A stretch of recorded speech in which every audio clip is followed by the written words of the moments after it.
good evening, or perhaps good night. Wherever you are listening from, whether curled under blankets or watching soft light flicker against your ceiling, I invite you now to slow down. Let the present moment become hushed. The world outside a little dimmer, your breath a little softer. Let your shoulders release the day. Tonight, we're going to drift, not quickly, but slowly, gently into a distant world. A world where the air carried the scent of hearthfire smoke and damp wool. A world where time was marked not by clocks, but by the sun's passage across the sky and the sound of bells calling townsfolk to prayer or to play. Our journey takes us to medieval Europe, somewhere between the 12th and 15th centuries. Not to the battlefields or courts, but to fields where boys raced each other barefoot, and to village greens where adults gathered for games and contests. We will explore the world of medieval sports and pastimes, not as champions, but as quiet observers, just close enough to hear the thud of wooden balls, the rustle of gambesons, and the laughter of those who played not for glory, but for joy, pride, or tradition. The history of sports is often loud in textbooks, victories shouted, triumphs declared.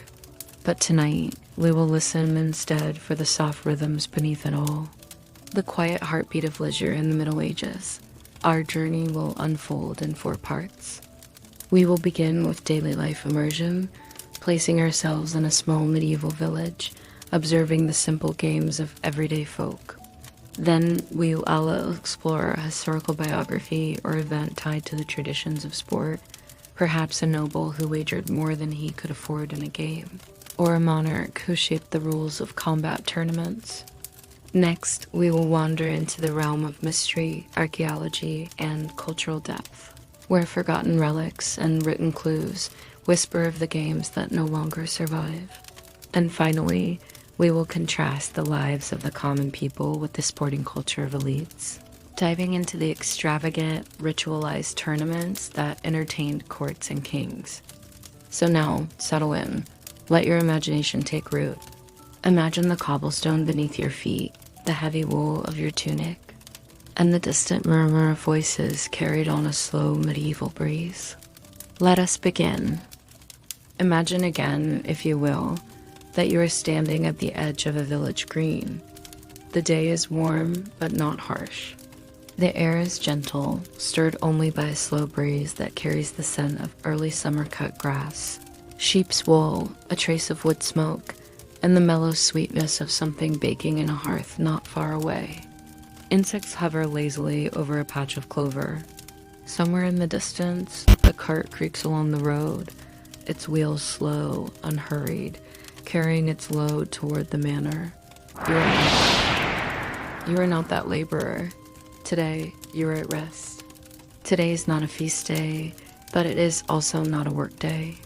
It is something in between, a space between obligation and festivity. A precious afternoon in which the rhythm of daily toil slows, and the rhythm of play begins. The green is uneven, with dips and swells where livestock once grazed, or children once dug trenches in the soil. A few chickens wander across it, unworried by the gathering crowd. There are no fences to keep the people in, only the loose boundary of cottages, trees, and the occasional wooden bench. Children are the first to arrive, as they so often are. Their energy is boundless, spilling out of cottages and alleyways with a force that seems almost natural. They chase one another, tossing sticks and shouting names, tumbling through the grass. Their games are simple. They play at knights and dragons, or they twist strands of willow into hoops and roll them downhill, guiding them with small rods. There is no prize, just the joy of watching something spin. Some games need no tools at all. A group of barefoot boys are playing hot cockles, a simple game in which one child kneels with eyes shut, hands behind his back, while the others take turns tapping or slapping his hands. He must guess who did it. They giggle through clenched teeth, trying not to give themselves away. Elsewhere, a girl balances on a low stone wall, arms outstretched. A boy tries to follow, slipping slightly but regaining his footing. It's a kind of game, though they have no name for it, just a dare, a test of balance, a test of who can last the longest.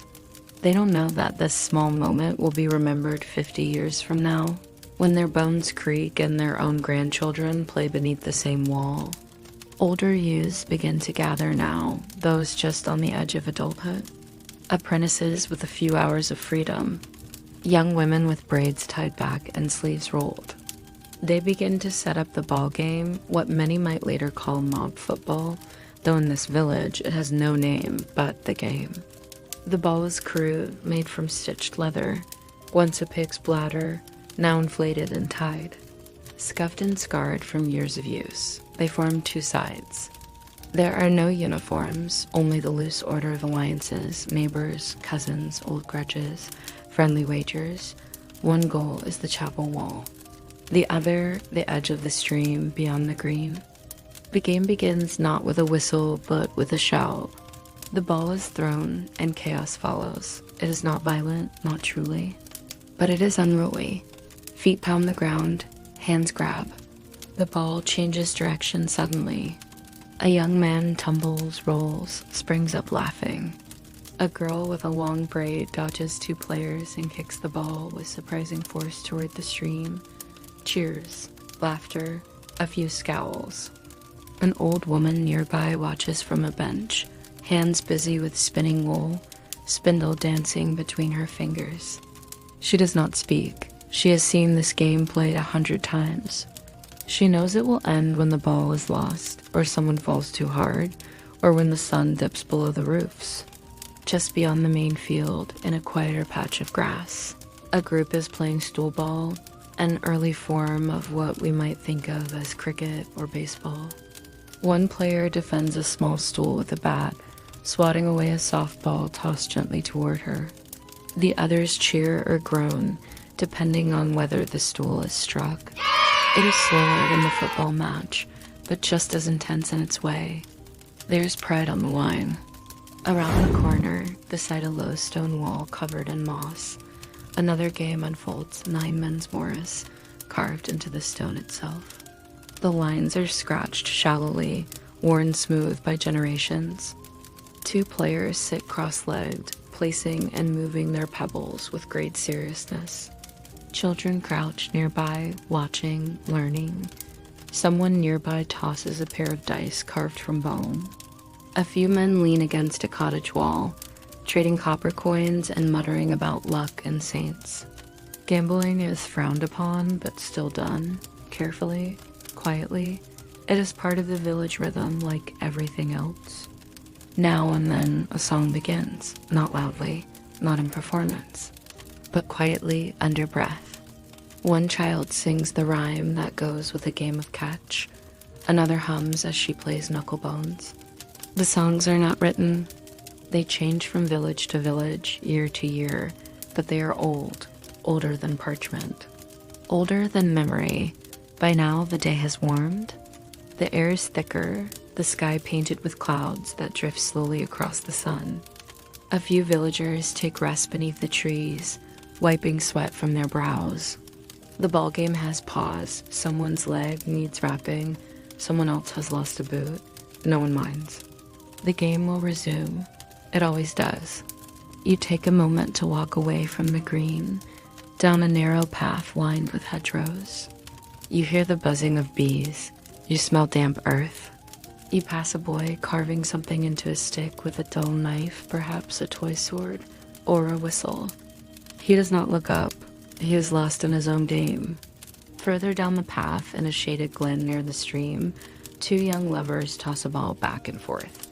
Not a game exactly, but a rhythm. A ritual. He throws it high so she can catch it with both hands.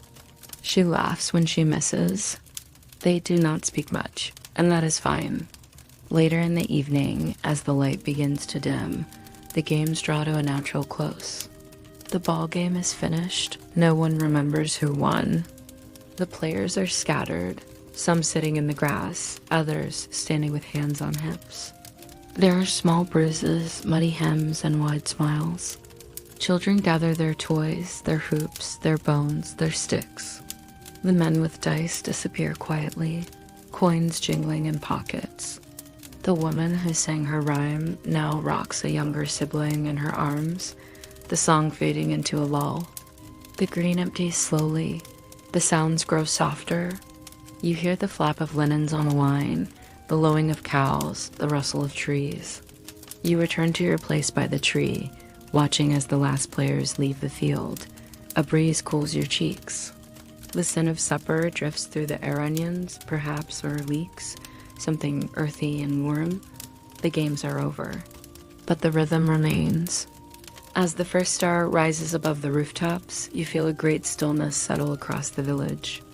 And you know, without needing to be told, that tomorrow, or the day after, when the work is done, it will all begin again. The laughter, the ball, the rhythm, the play. The past is not loud. It does not shout. But if you listen, it breathes. And so, gently, we leave the village green behind, and as we go, our journey continues. Imagine now that you are no longer in a quiet village, but beneath the towering ramparts of a stone castle. The air is cooler here, brushed by highland winds. A hawk circles above. The clink of chainmail and the muted murmur of servants echo softly from the courtyard. It is the late 12th century, and the world feels perhaps just slightly more orderly, though no less dangerous. You are in the company of lords and knights, and before us stands a figure of some importance, both in his time and in the legacy of medieval sport.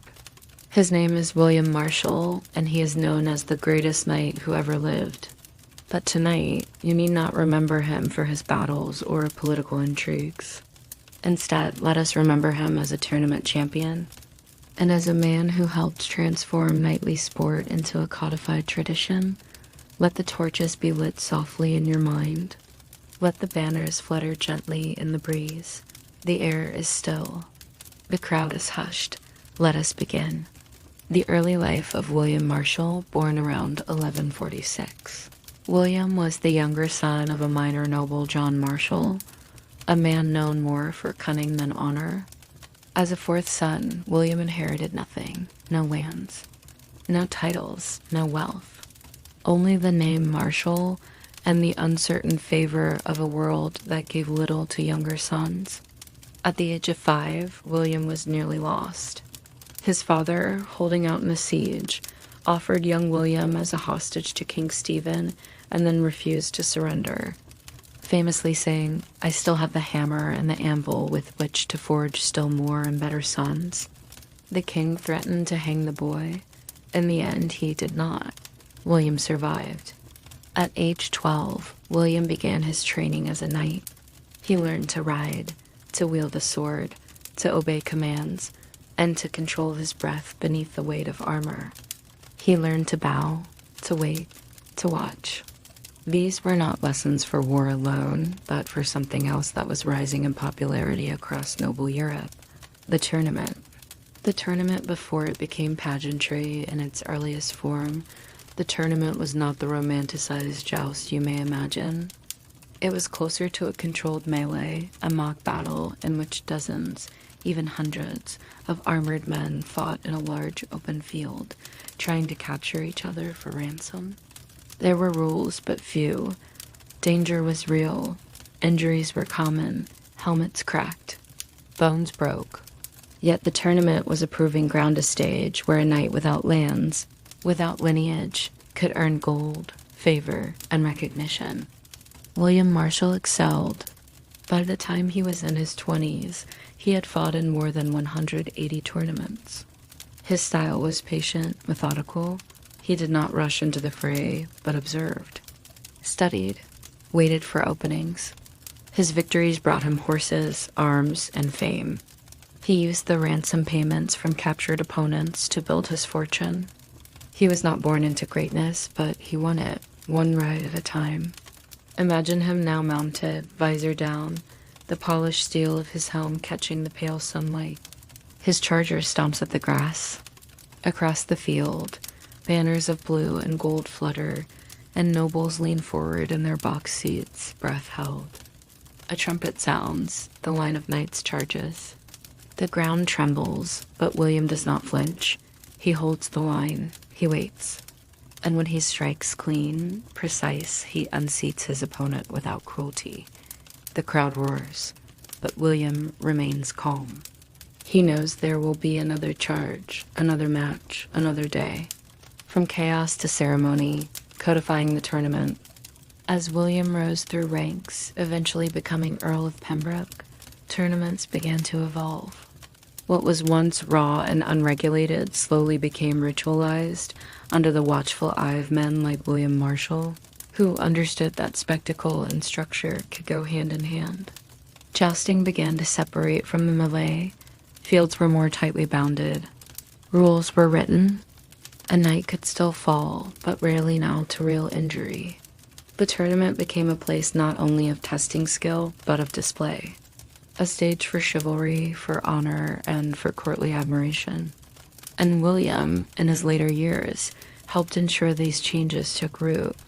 It is said that he once advised a young king on tournament conduct, that he coached others on not only how to win, but how to behave with dignity when doing so.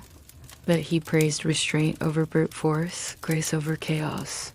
He was, in many ways, not just a knight, but a quiet architect of the sportsmanship that would define the later medieval age. The gentle death of warrior.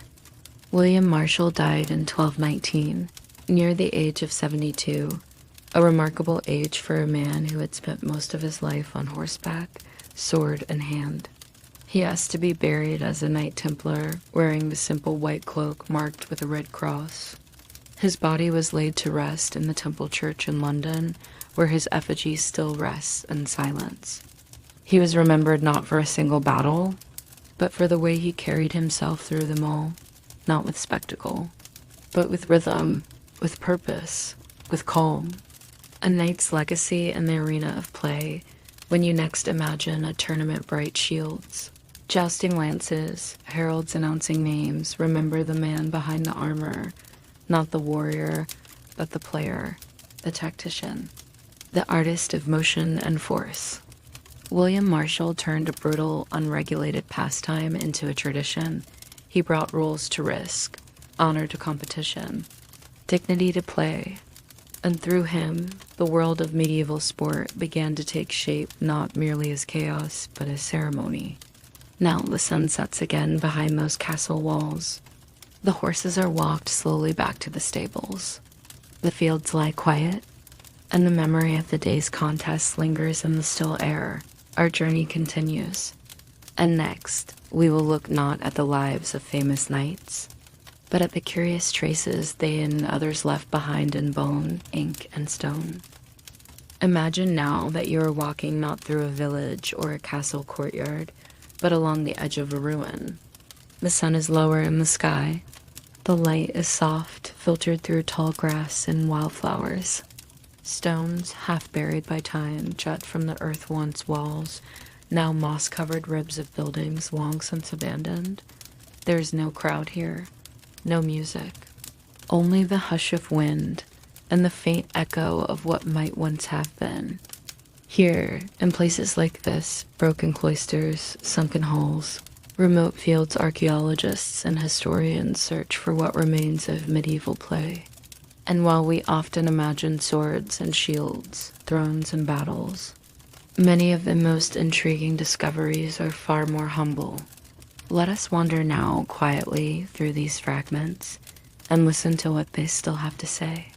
The game beneath the cloister, in a quiet corner of what was once a monastic cloister, hidden in the shadows between carved stone columns, something unusual is scratched into the floor, a simple grid. 12 lines crossing in a pattern, worn smooth by centuries of feet, weather, and time. At first glance, it's nothing, a doodle, a mark. But upon closer study, it becomes clear. This is Nine Men's Morris, an ancient board game played by placing unmoving tokens to form rows and trap the opponent. No instructions were left behind. No rulebooks written in illuminated ink. Only the carving and its location on a cloister floor in a monastery. Why would monks sworn to silence, to labor, to prayer, carve a game into the ground? Perhaps it was a moment of leisure between tasks, a quiet game played with pebbles during evening light. Perhaps a novice carved it while waiting for instruction. Or perhaps over decades, even centuries, a game became a ritual of its own, a rhythm for tired minds to find comfort in pattern and strategy. The grid remains, the players do not, but the mystery lingers. Who sat there? What did they wager, if anything? Did they laugh even once? The dice that rolled through centuries elsewhere, deep beneath layers of ash and soil. A pair of dice was uncovered near a marketplace in York, England. They are small, carved from animal bone, worn with age, but unusual. The numbers are not arranged correctly.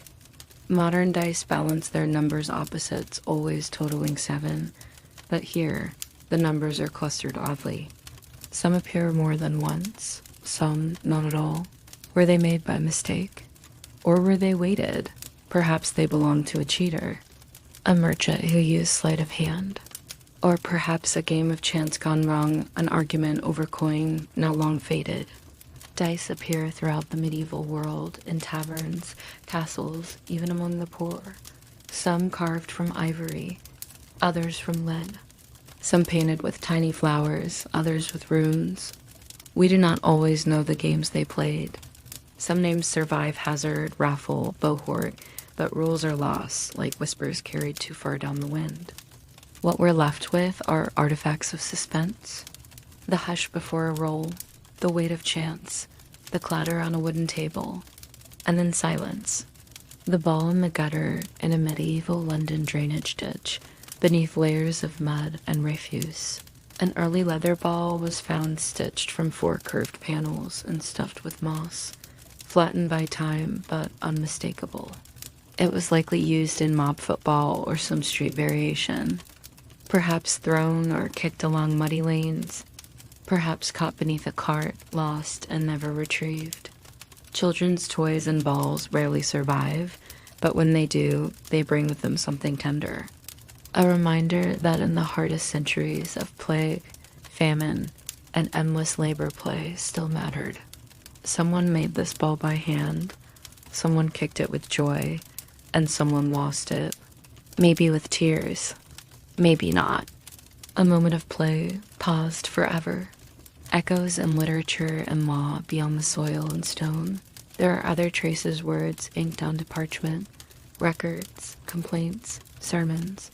In a church manuscript from the early 14th century, a monk writes sternly, "Let not the youth gather in the nave to toss their leather spheres. The house of God is not for their mischief. It's a scolding, but also a clue." They played ball games in churches, indoors, against sacred walls, enough to disturb the peace and be remembered for it. In city laws from Paris, from London, from Bruges, we read of bans on street games, broken windows, angry neighbors, rowdy apprentices throwing stones or bones, playing stickball near markets, yet the laws repeat, which means the games continued. No amount of ink could keep the children from chasing hoops. No fine could quiet the dice games behind taverns. No church warning could stop joy from echoing in the nave. The painted walls speak softly in a manor house in Norfolk, England, hidden beneath whitewash for centuries. There was discovered a faint mural painted in ochre and faded blue. It shows a young man catching a small ball, while others stand watching. It is not a grand depiction. There are no angels, no saints, just play captured in pigment. No one knows who painted it, or why. Perhaps it was to honor a favorite pastime. Perhaps a gentle reminder of youth. Or perhaps the lord of the manor simply liked the way the game brought people together. A small joy, immortalized in plaster. The games we forgot, for every carved game board that survives, dozens are lost. For every ball, every die, every carved token, hundreds more have returned to the soil. There were games with no names, riddles never written down, rhythms tapped out with sticks on winter nights. A whispered dare, a leap over a fire, a song sung in a circle beneath moonlight. These were not games of record or ceremony. They were games of the body, the breath, the moment. And though we cannot see them clearly now, they are not gone. They are remembered faintly by the earth, by the bruised stone, by the crooked timber, by the way the wind carries certain sounds still.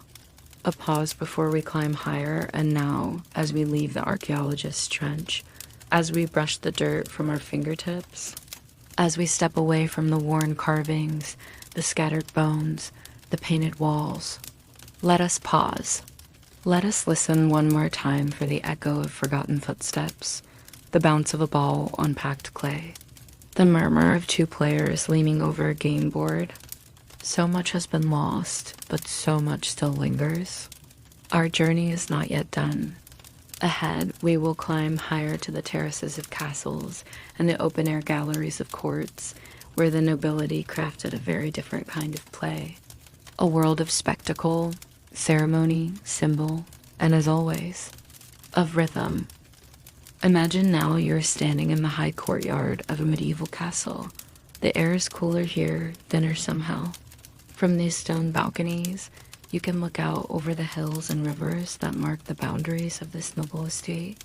Below, in the far-off fields, peasants reap barley, moving slowly in rhythm with the breeze. But here, inside the castle walls, a different rhythm unfolds. It is the rhythm of noble play. This is not the rough tumble of mob football, nor the quiet intimacy of board games etched in cloisters. It is refined, elevated, governed by ceremony and symbol. It is not about release or laughter. It is about display, identity, hierarchy. Let us wander gently through this different world. The tournament as theater. We spoke earlier of William Marshall and the early days of the tournament, when it was still raw, unpredictable, and sometimes violent. But in the later Middle Ages, the tournament transformed into something more like courtly theater. By the 14th and 15th centuries, jousts were carefully orchestrated. Costumes were elaborate. Heralds recited titles and deeds in rhymed verse. Knights no longer fought only to test their mettle. They competed for admiration, for political advantage, for the favor of watching ladies. Lances were sometimes blunted.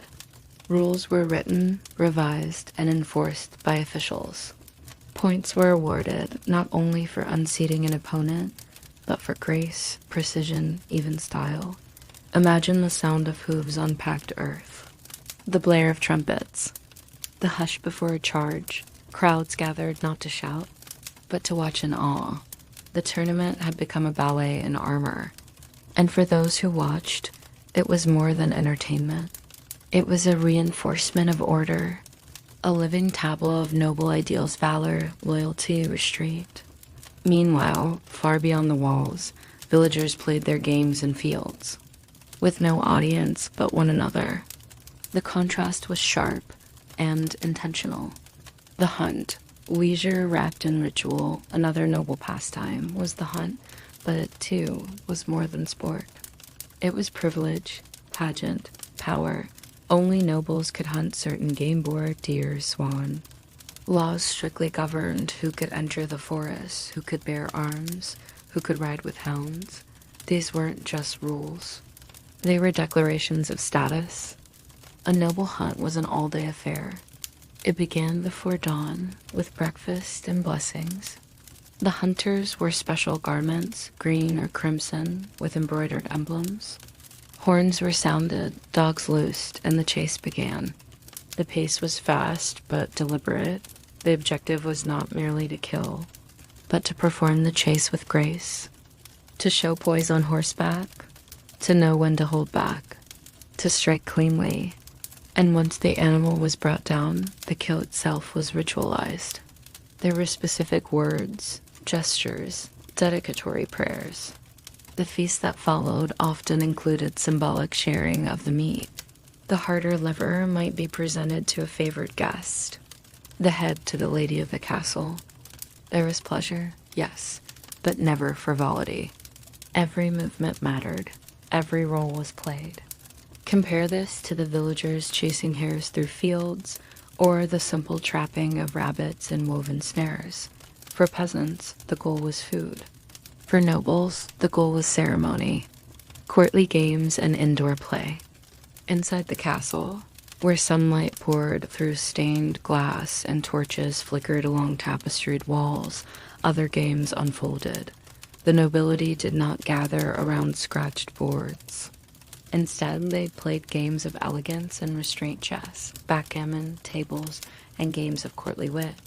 Imagine a great hall warmed by braziers.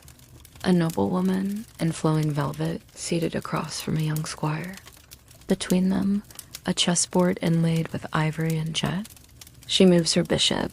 He responds with his knight. They do not speak loudly. Their words are soft. The game is not just strategy, it is flirtation, an intellectual dance. A subtle competition where wit is admired more than victory. Nearby, minstrels perform soft music, harp, lute, and voice. The melodies are slow, modal, meditative, designed not to distract, but to envelop. Even games of chance, dice, cards, and later playing boards were structured, watched, and commented upon. Coin exchanged hands, yes, but all under the gaze of propriety. Theirs was a world of polished manners and soft laughter, and yet, beneath it all, the same impulse: to play, to pass time, to connect. Contrast in curiosity to a visiting peasant or an outsider at these elite games might seem strange, wasteful, impractical. Why joust in blunted armor when war requires steel? Why hunt for sport when meat is scarce? Why play at love on a chessboard when marriages are arranged? But to the nobility, these pastimes were not wasted moments. They were practice, performance, proof. Proof of leisure, of lineage, of refinement. Meanwhile, in the villages, play remained tied to survival. A brief break before the next harvest, a stolen moment between chores, a way to mark the seasons and ease the ache of endless work. Yet at the heart of both worlds, whether in a castle hall or a muddy green, was the same essential thread: the human need to play. It is not bound by status. It is not limited by law. It finds expression in sword and hoop, in chess and catch, in horn and whistle, in dice and stone. Evening descends on both worlds, and now imagine evening falling both in the castle and in the field. In the village, a mother calls her children inside.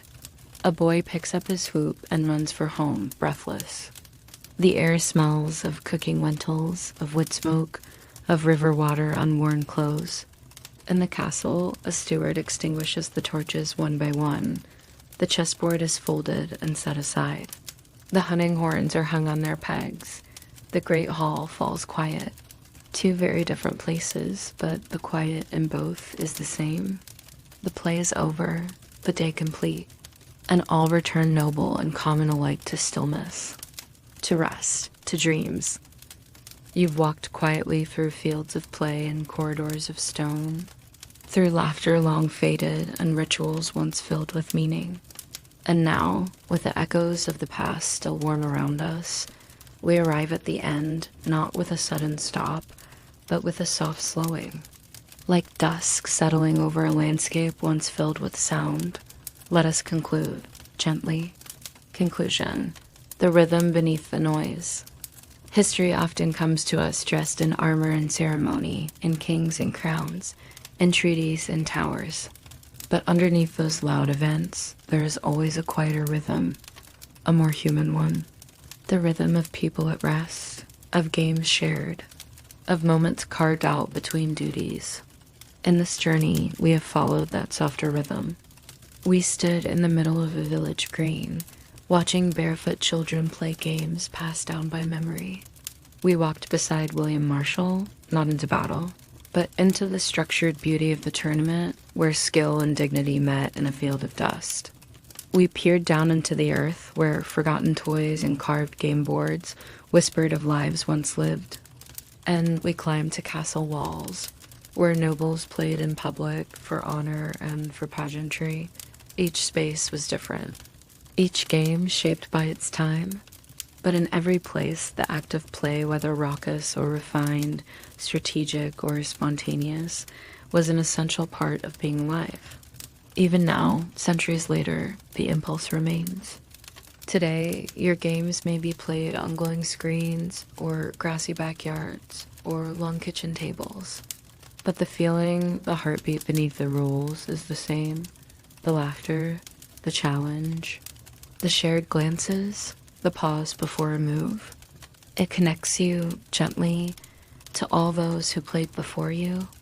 So now, wherever you are, whether still awake or drifting into sleep, take comfort in knowing that the people of the past too longed for joy, for rest, for meeting beyond labor, and they found it often in simple things: a ball, a board, a chase across a field, a game played by candlelight.